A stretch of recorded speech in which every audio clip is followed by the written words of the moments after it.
tiptoe through the window, all the window, that is where I'll be.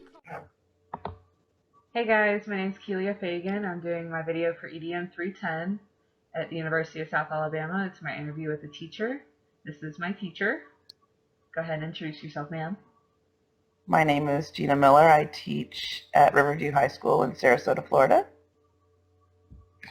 All right. And what all do you teach? What grade levels? I teach grade 10 on-level biology 1. I teach AP biology and honors anatomy and physiology, all high school. Oh, cool. So do you use any form of technology in your classroom, and what do you use? I use every form of technology I can get my hands on. I use computers on a regular basis. My AP class is a flipped classroom, so they do most of their studying at home and we do projects in the classroom. I use an active board. I use active votes, and we do a lot of web quests and build a lot of material through the use of technology. Very cool. So they do a lot of project-based learning, so they do most of their learning on their own by finding it out by themselves, right? I give them guided questions that they follow through with, and then they construct their knowledge through that process, yes. Very cool. So do you think that this is a better way for them to learn, is by figuring it out on their own instead of being spoon-fed information like normal traditional classrooms? It's a lot more realistic way to learn. It teaches them how to think, it teaches them how to process, and it's preparing them for using those skills on the job or in the real world. So it's a much better way to teach the material, plus research has shown that they retain the material much longer. Very cool. And what's the favorite piece of technology you use in your classroom?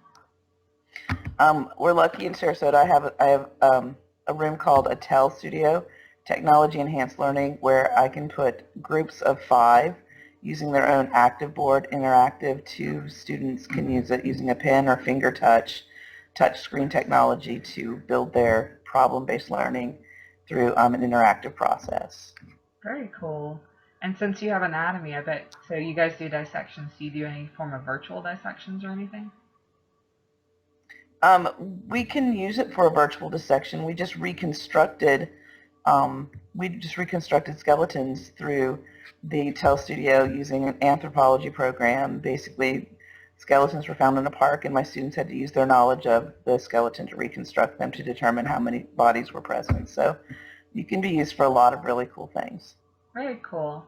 I know in my EDM class, it's our teacher microcomputing class, we use a lot of blogs. Do you guys use any form of technology like that? I do. I use blogs for them to upload their projects to so that they can discuss and peer review each other's material. I also use discussion boards when I have pressing questions that need to be answered. And I actually can create, because we have the Learn or Blackboard technology platform, I can actually create a chat room for my students to use so that they can use it as a study space. Very cool. So it's a safe environment for them to express their knowledge and work together. Exactly. So I don't have to worry about them going out and getting other people involved. It's just only they can be on the chat room. Very cool. Well, like this, how we're using Skype now for me to talk to another teacher. Do you use Skype to talk to more other professionals to kind of bring in other advices? I don't use Skype, but I do email pretty extensively, and I'm on a few boards where I share materials, especially with other AP teachers. So I share materials that way. Very neat. Is there anything that you would want to express to upcoming educators wanting to use technology in their classrooms? What would be more prevalent for them, or what to look forward to when they start teaching? Just be creative with it. If you can think of a way that you can learn with it, that's probably a way that your students can learn with it. Try every application that's out there and give it a go. If it doesn't work, discard it and move on, find something new. There's always another new technology coming down the pipe. Very cool. Well, thank you so much for your time. I really enjoyed talking to you. Have a good day. Thank you. That is where I'll be. Come tiptoe through the tulips with me.